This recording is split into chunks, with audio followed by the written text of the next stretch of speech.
Would you mind telling me whose brain I did put in? And you won't be angry? I will not be angry. Abby someone.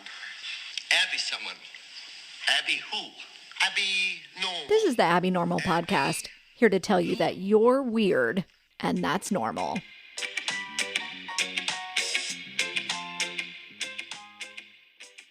"15 years ago, Aaron had a secret.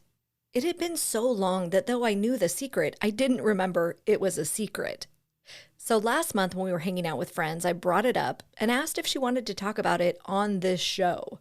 Basically, last weekend when you were here and you were like, we've got to find a time to podcast this or record it. Vicky and Corey were at the table when we were talking about that, which is totally fine. But in my mind, I was like, I don't think I've ever told them. Vicky and Corey are two of our bestest friends, and I very soon thereafter discovered my mistake. Yeah, I actually realized that because Corey was here yesterday, and on her way out, I was like, yeah, I'm interviewing Erin tomorrow. I'm excited about that. And she was like, what are you guys talking about? I'm like, oh yeah, when she had an abortion. Corey was like, I'm sorry, what? Yeah. And of course she didn't have any, feelings about it or anything like that. And so then I was surprised, oh no, oh shit, I said this thing. It's been so long. I just assume, just like anything, I just assume we all know all the things, Right. So I'm sorry. No, don't be sorry. Don't be sorry. There's no secrets, right? It's not actually a secret. Yeah. But I was thinking about that this morning. I was like, I've never it has a lot to do with my feelings around it and how they've evolved, right? Oh, good. She's not furious at me for breaking her trust and basically announcing that she has had an abortion. Here's how this bit of potential betrayal happened.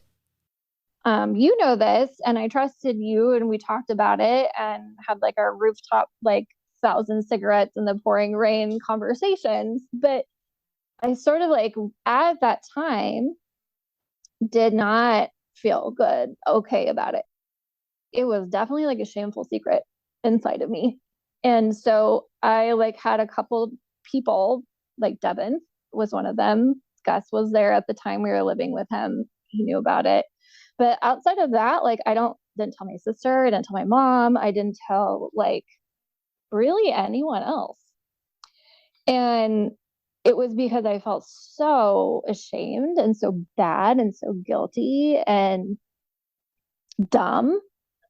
I definitely built a stigma in my mind around abortion, and whether that was learned or what, how I developed that, is probably a product of hearing about it and dabbling in the world of evangelical Christian religion and So back when the secret was whispered, when there were cigarettes and tears, when she kept a part of her life hidden from those who love her most, it was because of shame.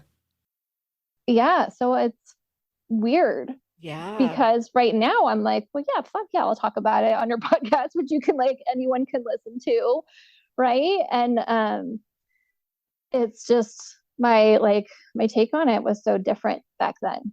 Yeah. And what a huge realization that oh, you hadn't some of your best friends don't even know that you went right through it. Right. Yeah. And it hadn't did not occur to me even that they didn't know or that I haven't, you know what I mean? Because it was so just resolved, I guess, in my mind. I had moved on. Here's what she was afraid of, why she resisted telling even folks close to her. At the time, I didn't, I definitely thought, and I think you and I talked about this too, some of our friends would be angry with me.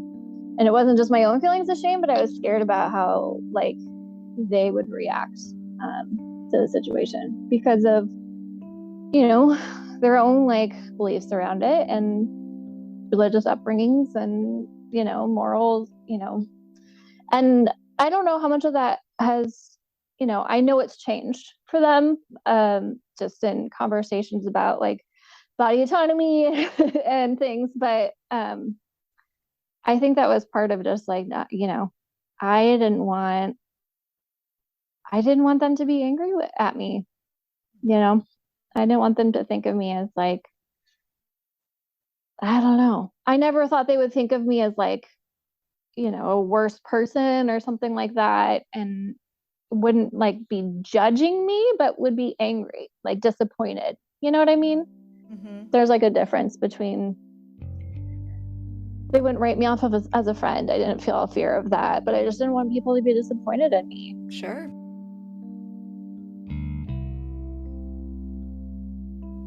I think now, especially, it's so incredibly important to talk about these stories.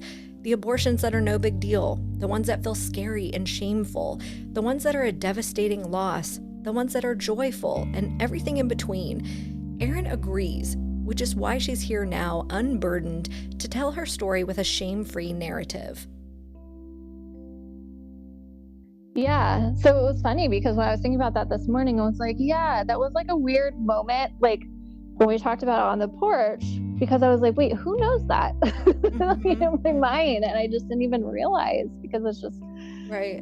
Well, I mean, it's not like it's a topic that we've, we like No. talked about it back then when it happened, and then like never again till now. You know what I mean? Like it's not Right. been like a regular topic of Right. discussion. So yeah. Right. And I'm like, it's so in the forefront of the news and the community. Like I won't.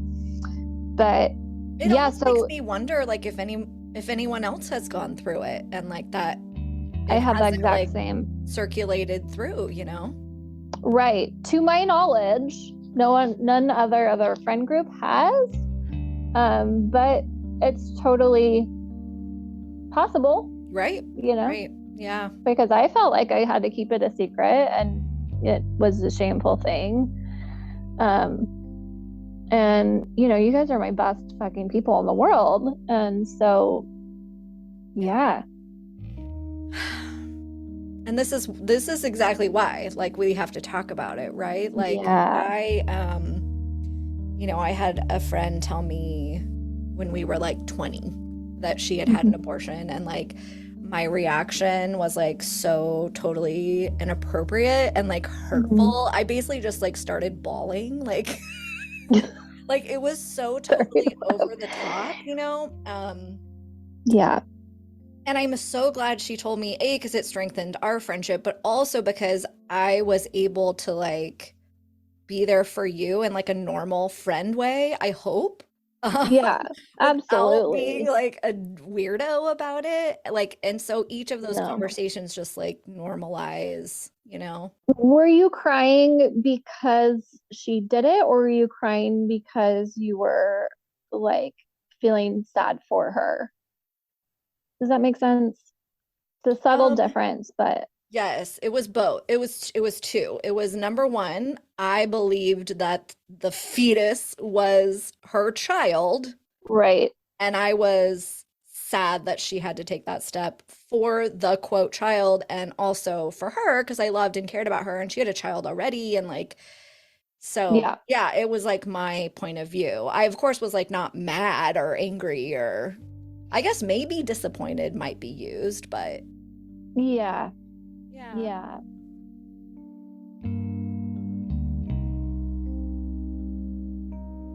Okay, so just a reminder here. I was raised in the evangelical church. Family was always, quote, pro-life, anti-abortion. It was just about the worst thing you could do in life, though getting pregnant out of wedlock was a very close second.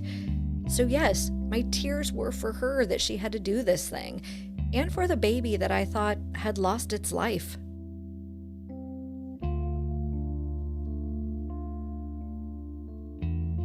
But the reason hearing her story was so important is because it began to chip away at the narrative from the anti-choice side around who accesses abortion and why they do so. I knew her to be a good, kind friend, a caring mother, a Christian, someone who wasn't sleeping around all willy-nilly. And I am so thankful for that, because then I got to be a friend who has heard many abortion stories and responded in appropriate ways, like, cool, want to get a coffee? Or be a support and comfort without my own judgment and biases all up in the way. Yeah, well, You were definitely there for me in an appropriate way. And like, I don't know, very grateful that I like had the braveness to like tell you, because I feel like when I think back on that time and like just everything and how I was feeling, and if I had not told one of our, our friends, I think it would have been a lot worse for me. Yeah. And like the way you reacted definitely made me feel better about it. And I also kind of just like, I picked someone who I knew wouldn't have, you know what I mean? Intentionally picked you because I knew you would, I don't know, I trusted you and I knew you wouldn't have a strong reaction about it. Maybe that was from conversations we had previously, or I don't know. But it definitely, like, you very much helped me sort of reconcile my feelings about it and made it not feel like it. Definitely felt shame, but not as like dirty little secret, so yeah.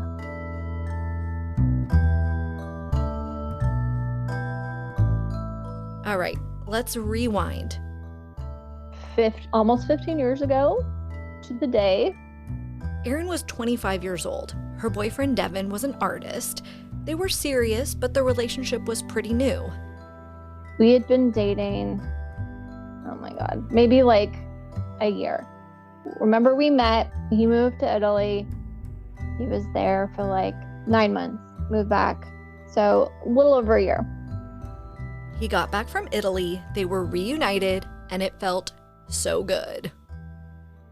It was a fit of passion at Katie's wedding in one of the cabins with Devin. No. Yeah. And that was yeah. It was right after he came back from Italy. So he was away for a long time. He came back. Right. We went to Katie's wedding. It was so romantic. Yes. So that's when it happened. The fertilization had occurred, but these two were living like frat kids. He didn't have a job because he had just moved back from Italy. Hadn't figured his stuff out. I was like paying our rent and our way for things, basically. And he and I were heavily drinking. Like, not just, I mean, that was like the funnest fucking time of my life, for sure. And B, definitely the drunkest time of my life. Like, up until marriage, he and I were just like going crazy. A shit ton. It was like daily drinking. Oh, for sure. Yeah. Daily drinking, lots and lots and lots of it. Frequently, if not most of the time, leading to like a blackout situation. And we hung out with everyone we hung out with was drinking a lot. And it was part of it. We were like in our, I was in my 20s. He was just turned 30. Yeah. So a lot. Living the Santa Barbara lifestyle. Boozy summer camp in Santa Barbara, basically. Right. I start vomiting like a lot all the time. I'm like, what the fuck is up with this? And feel weird, kind of. And so I took a pregnancy test and I was pregnant, and I was really, really, really sad about it. At the time, I felt completely unprepared to be a mother. I was living with someone who didn't have a job. I had a not that like high paying of a job, renting a room in a house with another person, drinking heavily, not ready to be a mom at all. There was no question in my mind if maybe I was ready to be a mother. It was just like, no. And also, like, I'm a fucking alcoholic. And so I was like, I'm not going to be able to safely carry a baby right now. She's not ready to be a mother. and she's not ready to be sober. When she found out, she talked to Devin. I talked to Devin about it, and Devin is very much like, he is more, first of all, he's agnostic. And he at the time was like, this is not a big deal. You go get an abortion. It's no big deal. It's like the size of a cell right now, it's really nothing. And he's sometimes, I think, more of a feminist than I am, where he's just like, it's your body. You get to do what you want. And there was never a conversation about like, well, maybe it'll be okay, or we'll get our shit together. We just weren't there. So it was just like, this is the solution. This is what I have to do. And, thinking about it too, it's like, I know there are better reasons. You know what I mean? Like, it's almost like my mind goes to like ranking of reasons to get an abortion, right? Like, my reason was not that important, right? I could have like done the hard things and got my shit together. At least I like knew the father was who the father was. We were in a relationship together. Like, we weren't, he was trying to find a job. There are things we could have done to make that work, right? I feel like a lot of people who have a lot different story, and it's like, there shouldn't, I think, and this is part of like my conditioning of like, that shame around it, is like, you have to have a really good reason, right? And that's, I don't have a good reason. Like, I could have had a better reason or a worse story, or, so part of like, I think the shame around it wasn't like something that could easily be justified. If you weigh abortion very, very heavily as like something that is terrible with special conditions where it's okay, then in my circumstance, Yeah. I didn't have a good reason. Good enough. This has been the standard framing around abortions, right? The ranking of the reasons from most tragic and thus potentially acceptable down to Erin's situation. It's inconvenient, and I just don't want to be a parent right now. That's the framing Erin knew too. And with her dabbling in evangelicalism, she carried that view of the morality of abortions, even judging others before she found herself in their position. I distinctly remember having friends when I lived in Fresno who had several abortions. And I remember like saying, I would rather be like dying of AIDS than get an abortion. Like, that is like a distinct memory of how I used to feel about it.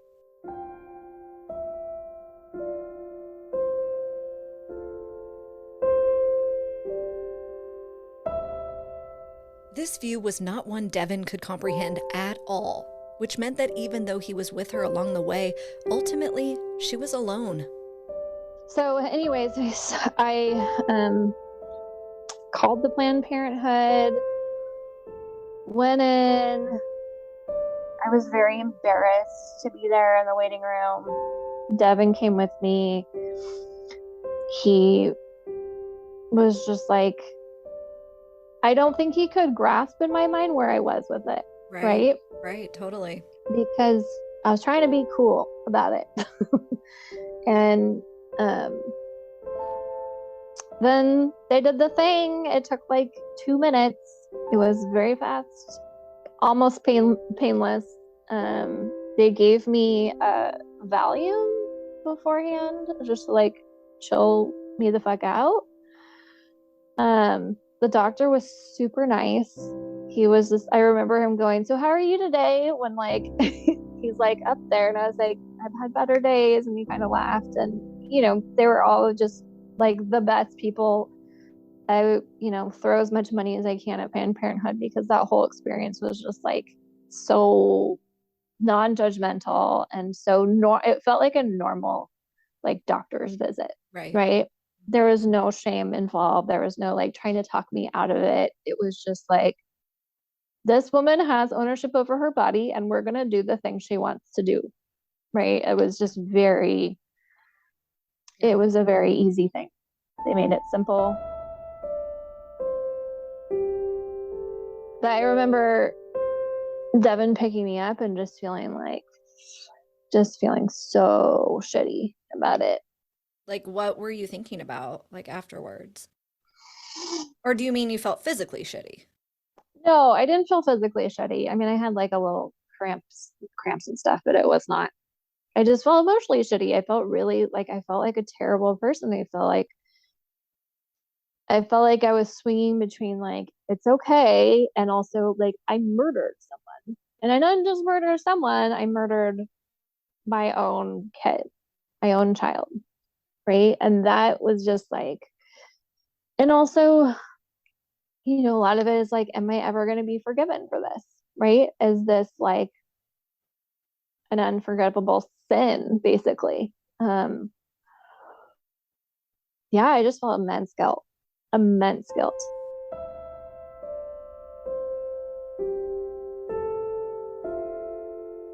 That right after the procedure, I felt terrible. I felt really bad. I remember just lying in bed for hours, just crying. And, it was also didn't help that like Devin was not only the man in the situation, but he had a very different context for it than Right. I did. Right. Like, could not comprehend it at all, not only because he's a man, but also just like the world views that you both had at that time. Right. Could not comprehend. Yeah.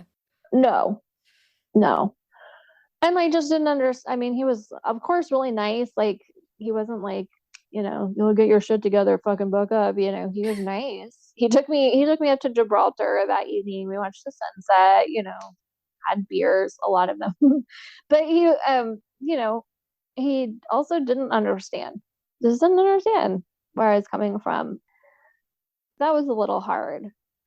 But at the same time, I've like, you know, I now feel a little more like he did then about it, I guess.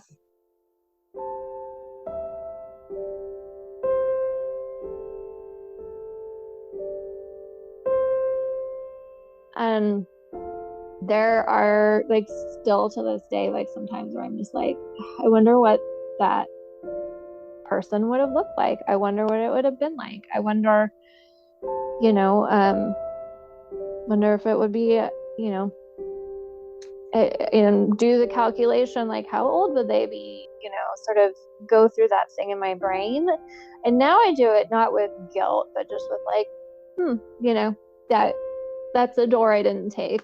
Right. Right. Like just curiosity on that road of life. Yeah. Do you think of it as like a person or as your Not child? anymore. Yeah. Not anymore.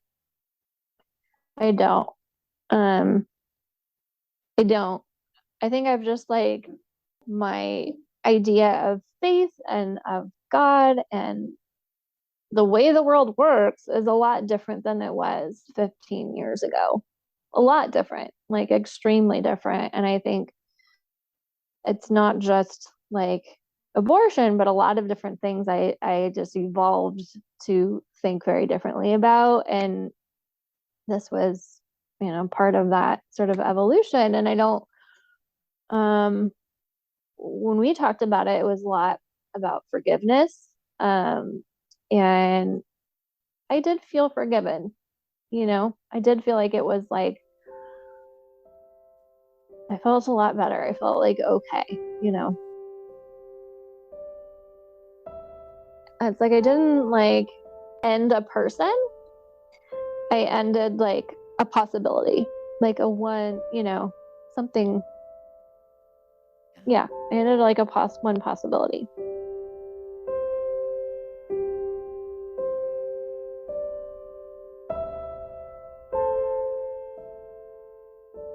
Erin brought up something that I hadn't thought of before, When she had her abortion, I was pregnant unexpectedly, and our good friend Katie had a 1-year-old who was also unplanned.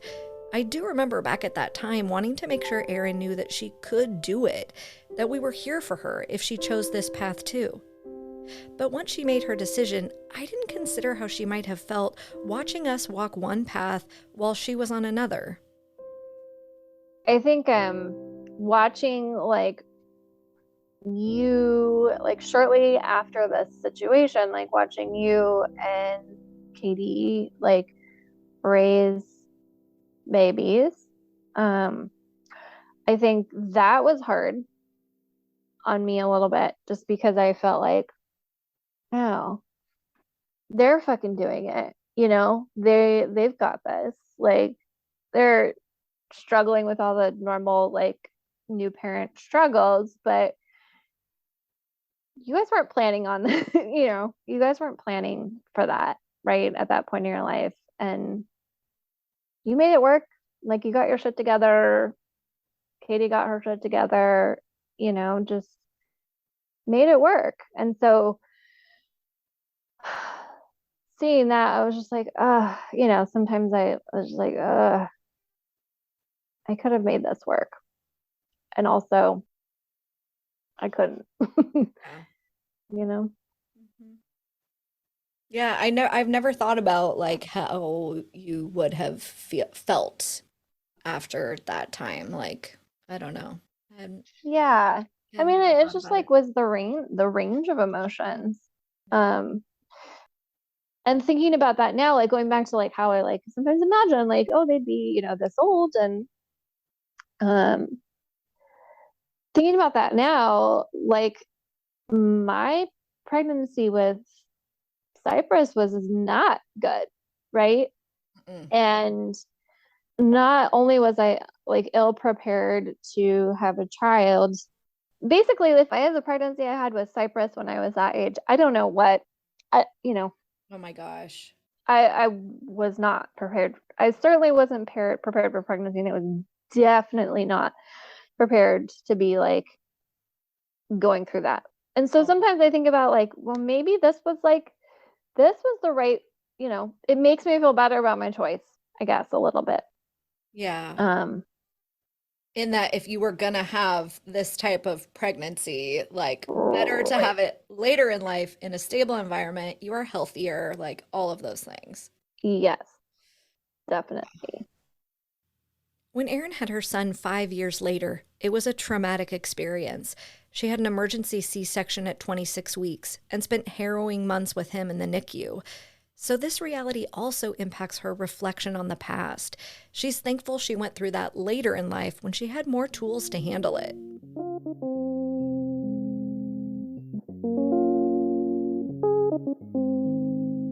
How does she look at it now? And what would it be like for her now?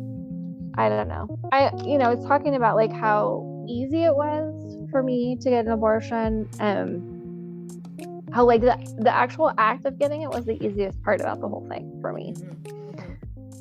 And I just like, what if I lived in fucking like Alabama, or didn't have a Planned Parenthood like 6 blocks from my house that had appointments available and were super nice about it? And what if when I went in there were like a million people with signs? Yeah. It's so funny, like just that was not that long ago.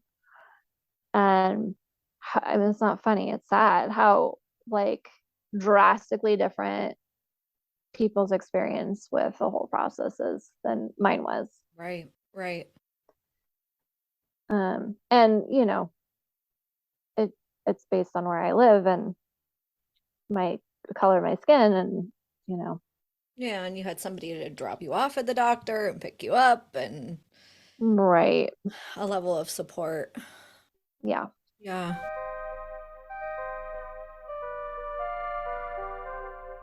Obviously, politically, Erin and I are both pro-choice.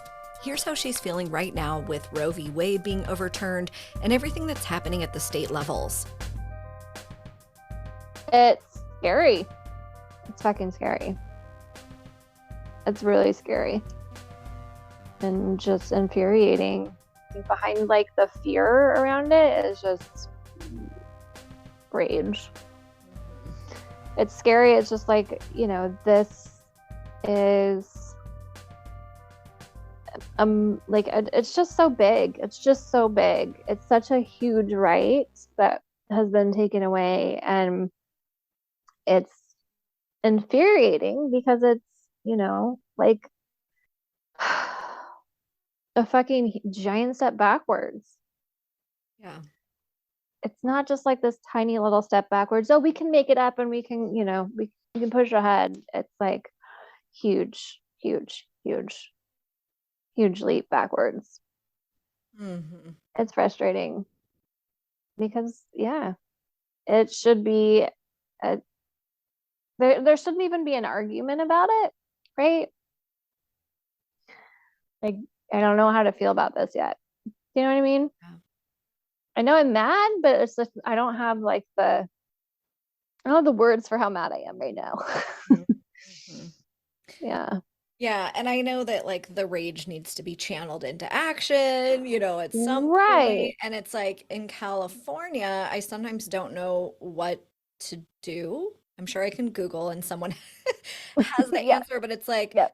for the most part, like we're good in California. This is, this right is not going to be removed from us anytime soon. So how do Right. we ensure that like other women in other states are going to have access to this right too? Like where do we channel our energy and our money like Mm-hmm.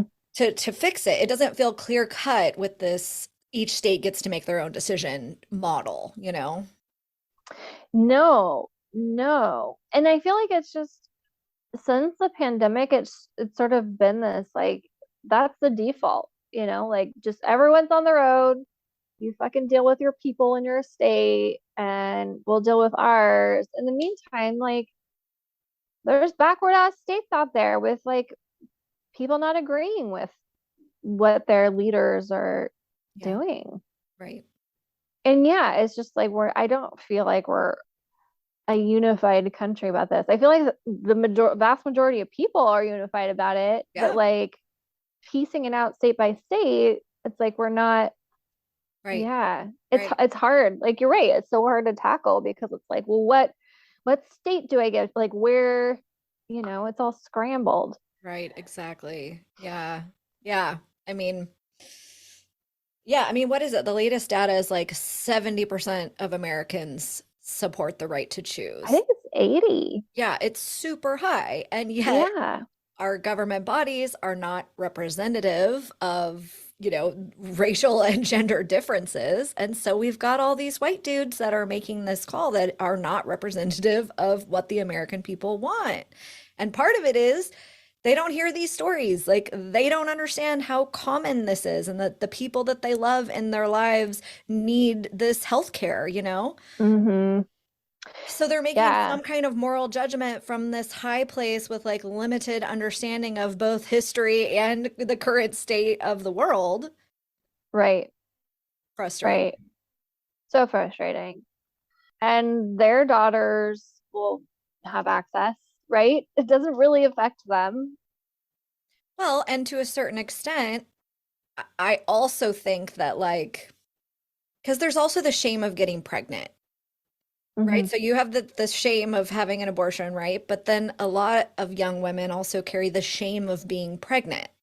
Mm-hmm. So these politicians are also driving their children towards abortion because, like, either way, they're in a Yes. position where they're judged, right? Yes. Yeah. That's exactly it. So That's exactly you're it. screwed as a woman, you're screwed either way. Oh, for sure. Do you want For long-term sure. screwed or short-term screwed? That's your question. Right. Right. Right. Yeah. No, totally. Devin and I have been talking a lot about this, and he thinks even Republicans are like, oh fuck, we've gone, this has gone too far. You know what I Right? mean? But Yeah. they can't say shit about They've it gone too because far down this path. right, like we didn't really want this to happen, Right. right? Totally.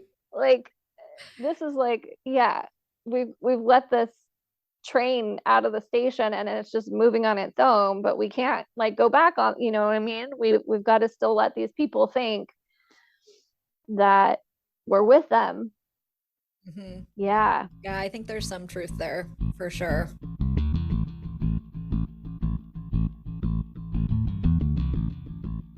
You're right too. It's like there's no I don't there's a lot of plans to like get us back on track, but there's no like one like this is it. You know what I mean? There's not one like clear leader with a plan about getting us anywhere near back on track. It's a lot of scattered kind of smaller ideas and people doing a lot of work sort of all over the place in different ways. But I have been happily naive about how that happened back in, back in the 70s. Like where was the plan then? Right. Yeah. I've heard a lot, maybe you've heard about this too, about like Iceland, about women basically striking. I am so on board with that. Yeah. Like that sounds like a good plan. I'll not work. Yeah. I really want the Women's March to step into this gap, and maybe they are, and I'm just like not aware, but like we've been on board with them for 4 years now. Like we've been screaming at least on an annual basis about this issue for 4 years. So like, yeah, we need, whatever, January 4th walkout, and all people that are pro-choice should, right? Like not just women, all people that believe women should have that right. So right. Yeah.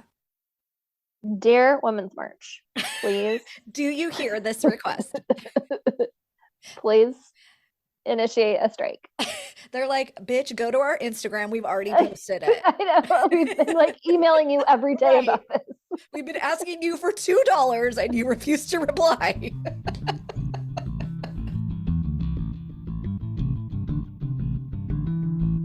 The strike Erin mentioned in Iceland was in 1975. 90% of Iceland's female population participated, not going to paid jobs or doing housework or child rearing. And Parliament passed a law guaranteeing equal pay the following year. Look it up.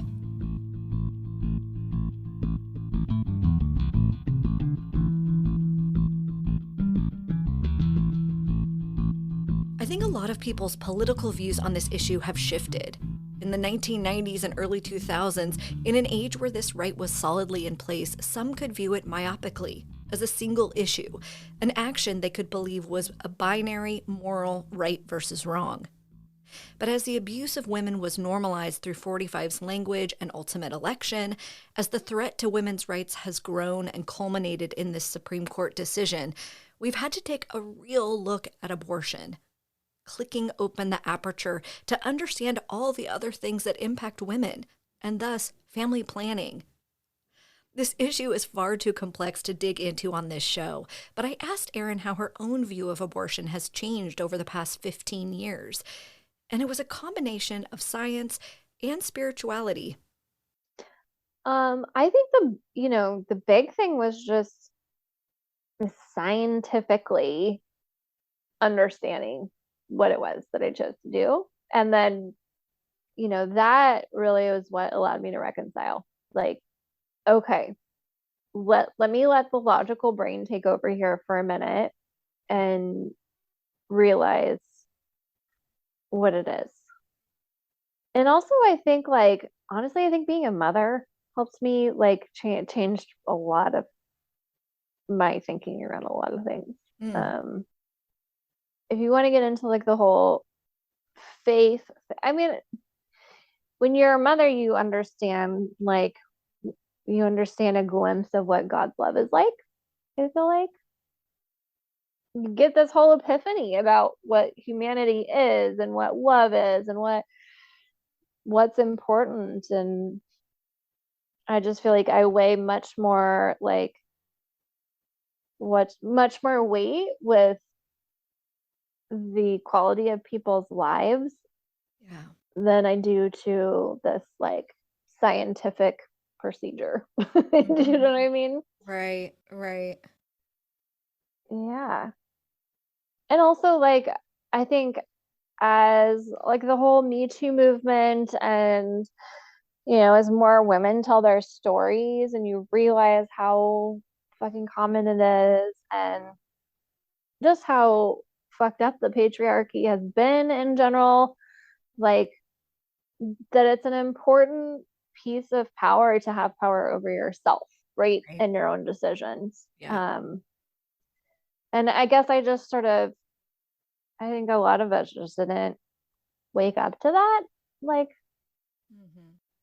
until the last like 10 or so years, maybe. Mhm. Mhm. Do you feel like your view on it has changed at all too? I mean, I know Oh you my went from God. like Yes. crying with this friend Yeah. Yeah. Yeah. about it, but Yeah. I mean, just learning about the world, like becoming an adult Mhm. person and Right. learning about the world. And yeah.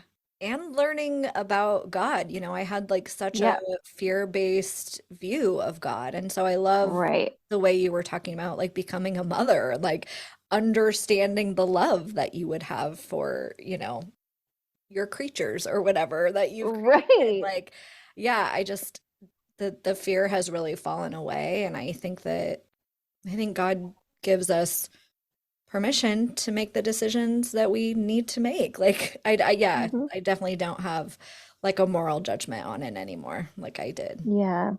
Yeah. No. I mean, I think we Yeah. all like want to do our best. I mean, I think you would even say like that wasn't your best, right? No. No. But No. it's a thing that happened and it doesn't hold any more weight than like anything else that we've like learned and grown through. Right. Right. Right. It's something I didn't want to happen. I didn't want that to happen. I didn't go out seeking that. It was a hard choice. Yeah. And yeah.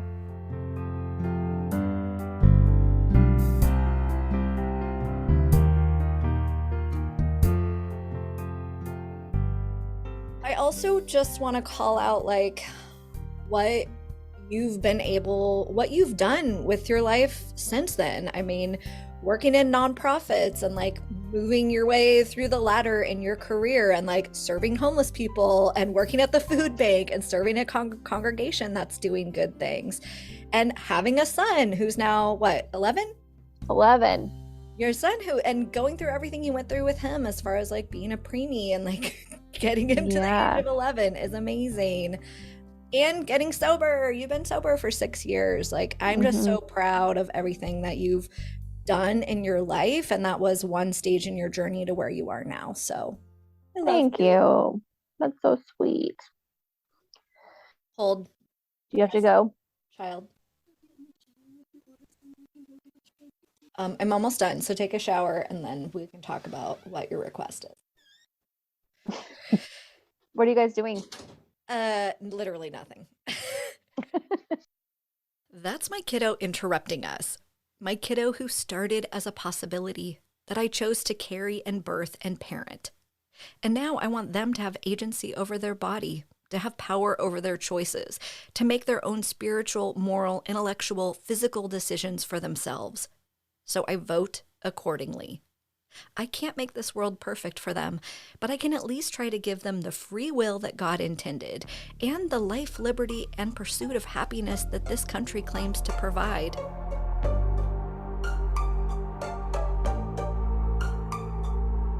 Of course, the Women's March is on it. They have a national weekend of action scheduled October 7th through the 9th, with a march on Washington and D.C. October 8th. Go to womensmarch.com to learn more or find a march in your area. And if there's not one, you can host your own sister march.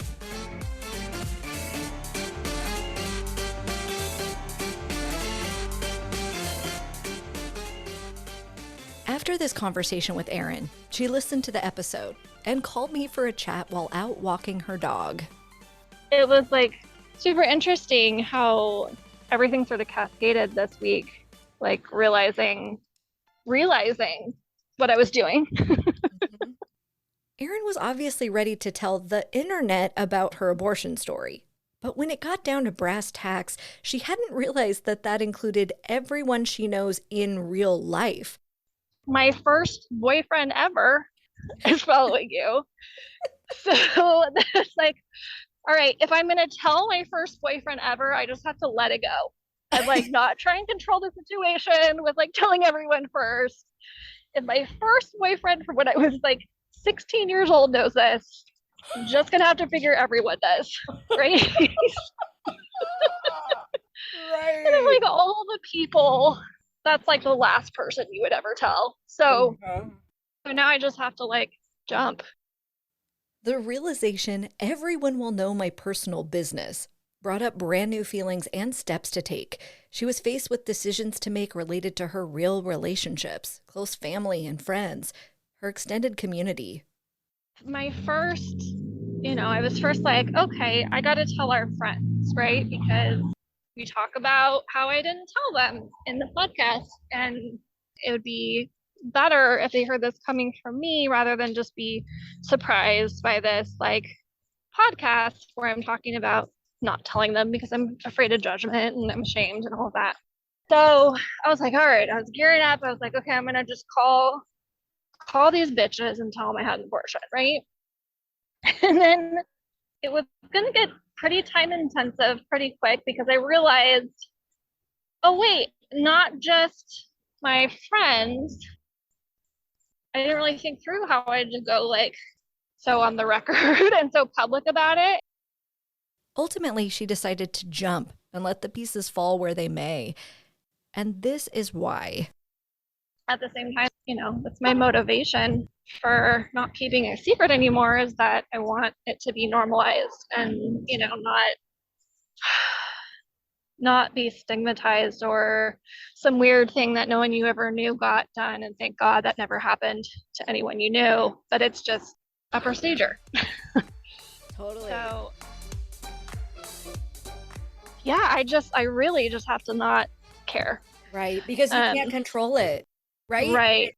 You can't control who's going to hear it, how they're going to feel about it, the actions that you should or should not have taken. There's no control. Right. It. So no. like set the birdie free from the nest, right? Yeah. Yeah. And it's weird because it's like if we were talking about my gallbladder removal surgery, I would have none of these thoughts. I would have zero thoughts about it. But obviously this just has a different weight. And so I'm, yeah, I've still got like, lingering shame, I guess, because if it was totally gone, it would be as easy as talking about gallbladder removal.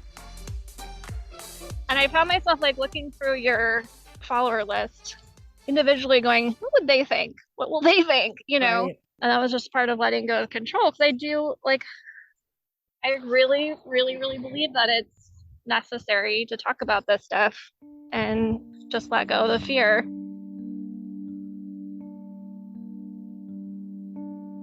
She let go of the fear and she let go of control. She found herself thinking about someone close to her who recently shared their own abortion story. And at the time I was like, oh, that's so badass, And then now that I'm doing this, I'm like, oh, she probably felt a lot of these feelings. Right. Like when she says that, it's out there. And she has no control over what people think. Did that impact you at all? Like your ability to basically tell your story? Yeah. And that's Really? part of the reason I wanted to, because I know that her doing that freed me up a little bit to do the same, right? She was feeling strong. And then something popped up on the news this week that added a new fear to her list. Republicans basically trying to charge people with murder who have had an abortion. We joked about how I could record her trial and become the new Rabia Chaudhry. And then I got serious. I mean, what is your actual level of fear with that? I mean, it's minimal right now, but it's like there. Right, but it's just the fact that like other women in other states, it would be a more real situation, right? So right. And if I don't know, if like it seems like the next step is to make it like a national ban, right? That's like their next plan of action, in which case we're all fucked. Anyway, so that definitely has crossed my mind. And there's, there are people who follow you who think that way. So, that was another like sort of consideration. It's sort of both sides. What will they think? And also, what will they do?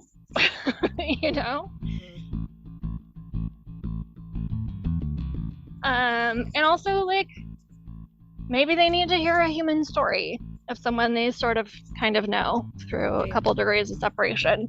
Right. I don't have a lot of hope and optimism for changing anyone's mind, but yeah, I mean, I just feel like there's always an opportunity for learning. Right. Regardless of whether you're going to convince somebody of something or not, Right. So with those potentially real fears and personal concerns, she decided on her approach. First, yes, a message to her close friends, but everything else, fuck all to the rest.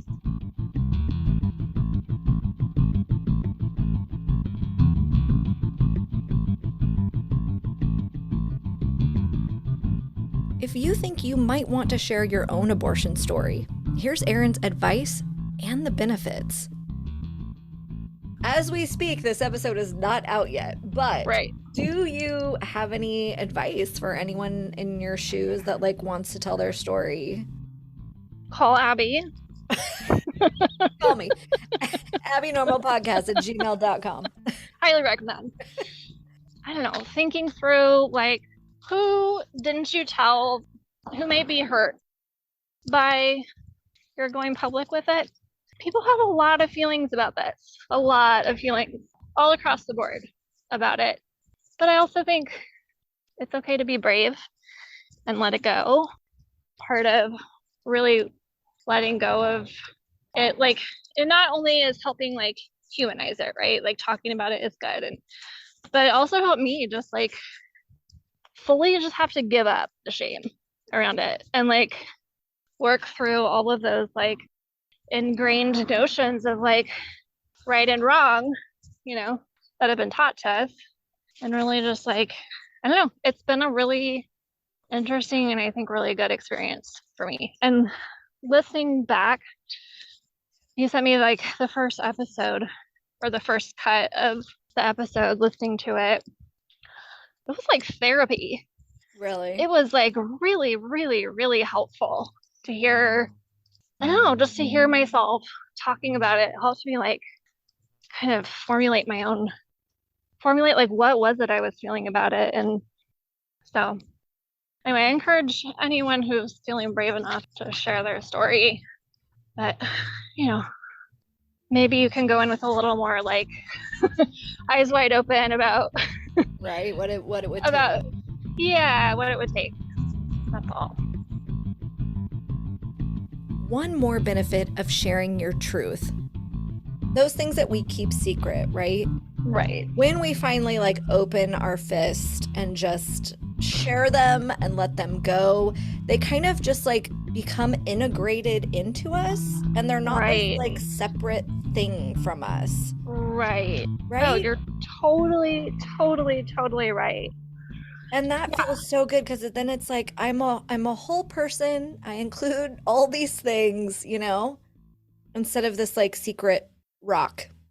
Yeah, it feels really good, and it just like transitions something from like, it takes a lot of energy to hold a secret. You know what I mean? It takes a lot of mental energy, and even if I'm not thinking about it, it still took space. Right, because it wasn't integrated. Mm-hmm.